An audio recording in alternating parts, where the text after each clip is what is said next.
News first ಆಯೋಜಿಸ್ತಾ ಇರುವ ಕರ್ನಾಟಕದ ಅತಿ ದೊಡ್ಡ ಇವಿ ಎಕ್ಸ್ಪೋ.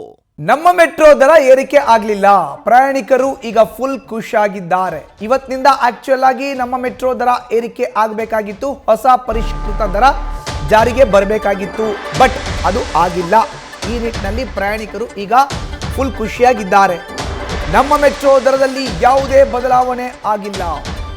ಎಂದಿನಂತೆ ಟಿಕೆಟ್ ದರ ಕೊಟ್ಟು ಓಡಾಡ್ತಾ ಇದ್ದಾರೆ ಪ್ರಯಾಣಿಕರು. ಈ ಹಿಂದಿನ ದರ ಏನಿತ್ತು ಅದೇ ದರವನ್ನು ಕೊಟ್ಟು ಓಡಾಡ್ತಾ ಇದ್ದಾರೆ. 5% ದರ ಏರಿಕೆ ಮಾಡ್ತೀವಿ ಅಂತ ಘೋಷಿಸಿತ್ತು ನಮ್ಮ ಮೆಟ್ರೋ. ಜನರ ಆಕ್ರೋಶದ ಬೆನ್ನಲ್ಲೇ ಯಾವುದೇ ದರದಲ್ಲಿ ಬದಲಾವಣೆ ಆಗಿಲ್ಲ. ಈಗ ನಿನ್ನೆ BMRCL MDಗೆ ಇಮೇಲ್ ಮಾಡಿದ್ದಾರೆ ಕೇಂದ್ರ ಸಚಿವರು. 4 ದಿನದ ಹಿಂದೆ ಮನೋಹರ್ ಲಾಲ್ ಖಟ್ಟರ್ ಅವರನ್ನ ಭೇಟಿ ಮಾಡಿದ್ರು ಬೆಂಗಳೂರು ದಕ್ಷಿಣ ಲೋಕಸಭಾ ಕ್ಷೇತ್ರದ ಸಂಸದ ತೇಜಸ್ವಿ ಸೂರ್ಯ. ಮೆಟ್ರೋ ಏರಿಕೆಗೆ ಬ್ರೇಕ್ ಹಾಕುವಂತೆ ಮನವಿಯನ್ನ ಕೂಡ ಮಾಡಿದ್ರು ಸಂಸದ ತೇಜಸ್ವಿ ಸೂರ್ಯ. ಈ ನಿಟ್ಟಿನಲ್ಲಿ ಈಗ ಮೆಟ್ರೋ ದರ ಏರಿಕೆ ಆಗಲಿಲ್ಲ.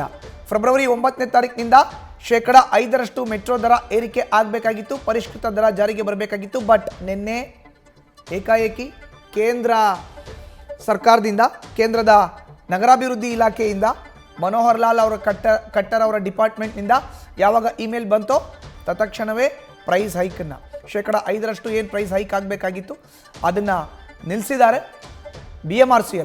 BMRCL MDಗೆ ಸಚಿವ ಮನೋಹರ್ ಲಾಲ್ ಖಟ್ಟರ್ ಮೇಲ್ನ ಮಾಡಿದ್ದಾರೆ. ನ್ಯೂಸ್ ಫಸ್ಟ್ ನಿರ್ಭೀತಿಯಿಂದ ನಿಮ್ಮ ಪರವಾಗಿ.